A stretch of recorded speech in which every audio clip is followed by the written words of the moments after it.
Bueno, como ya hablamos de la prensa, que es el primer medio de comunicación de masas, ahora hablaremos sobre la radio, que es el segundo medio de comunicación de masas según el autor Melvin Esclavo.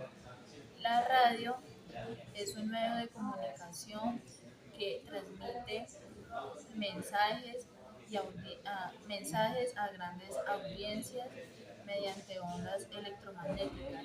Freud considera la radio uno de los medios de comunicación más influyentes en la historia de la comunicación, ya que logró llegar a públicos masivos de manera inmediata. Bueno, la radio es un medio de comunicación masivo que combina un alcance y un poder magnético y persuasivo, siendo esencial para la sociedad. ¿Para qué sirve la radio? Según Melville de Freud, la radio sirve como un medio esencial de comunicación social que cumple varias funciones en la sociedad moderna. Según Freud, la radio sirve para informar, educar, entretener y formar opinión pública en nuestra sociedad. Bueno, según Melvin de Freud, quien creó la radio. La radio no fue creada por una sola persona, sino que fue un invento, fue una evolución de un invento de varias personas. Pero la persona que más se considera como el creador de la radio se llama Guillermo Marconi. Es un ingeniero italiano que en el 1895 logró realizar la primera transmisión inalámbrica de señales. O sea, él fue el primer personaje que creó la radio. Se le considera el padre de la radio de la comunicación. Para complementar lo que dijo la compañera, solo nos queda decir que la radio fue principalmente de uso exclusivo militar. ¿Qué quiere decir esto? Que solo aquellos militares tenían acceso a ello para tener una comunicación de forma instantánea.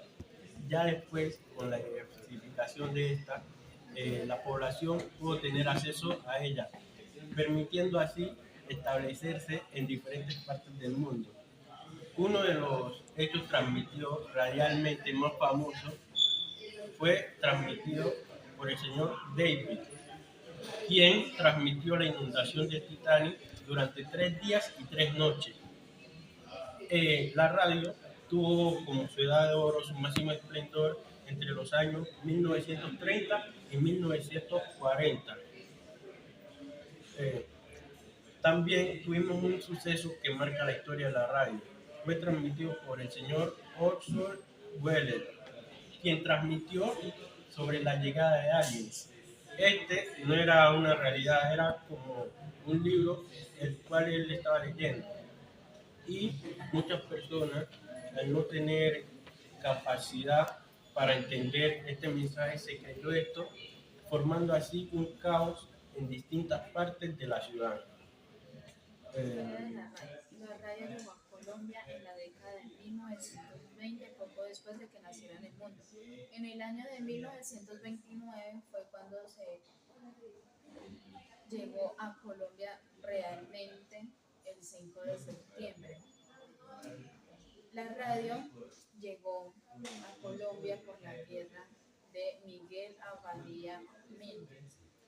Llegó en el siglo XX por medio de las guerras modernizadas por el tecnológico Marconi.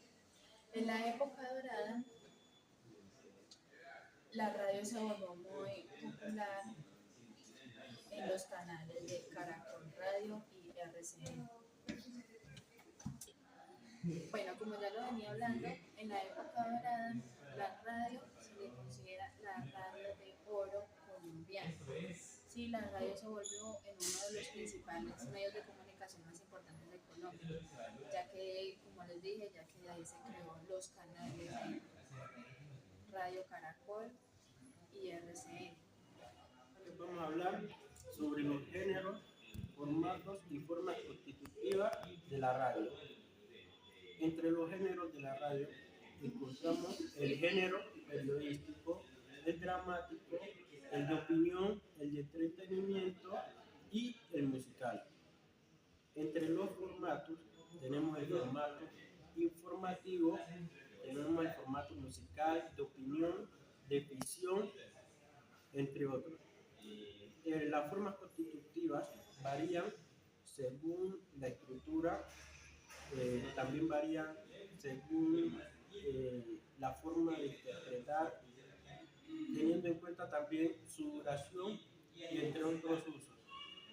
Eh, y ya para concluir, le hablaremos de la radio digital, pero para que la radio llegara a ser digital, tuvo que haber un proceso importante en su historia, que fue la creación de la FM. La FM fue creada por Edwin Armstrong, quien creó la FM. Poco tiempo después, él se suicidó y no pudo continuar con este proyecto, pero su esposa, gracias a Dios, lo llevó a cabo, permitiendo así comunicar a través de la FM, que es la modulación de frecuencia, permitiendo alta calidad a la hora de transmitir, así llevándolo hasta la actualidad en formatos digitales, donde muy bien lo podemos encontrar. Para concluir lo que dice mi compañero, de hoy en día la radio ha evolucionado mucho más gracias a la IA, ya que hay radios digitales, ya se adaptan más a nuestras necesidades, ya no son como las épocas de antes, si uno no podía escuchar radio porque no tenía antena o porque no había señal. Bueno, siendo todo, los invitamos a que sigan nuestro canal de YouTube y estén pendientes a nuestro próximo video.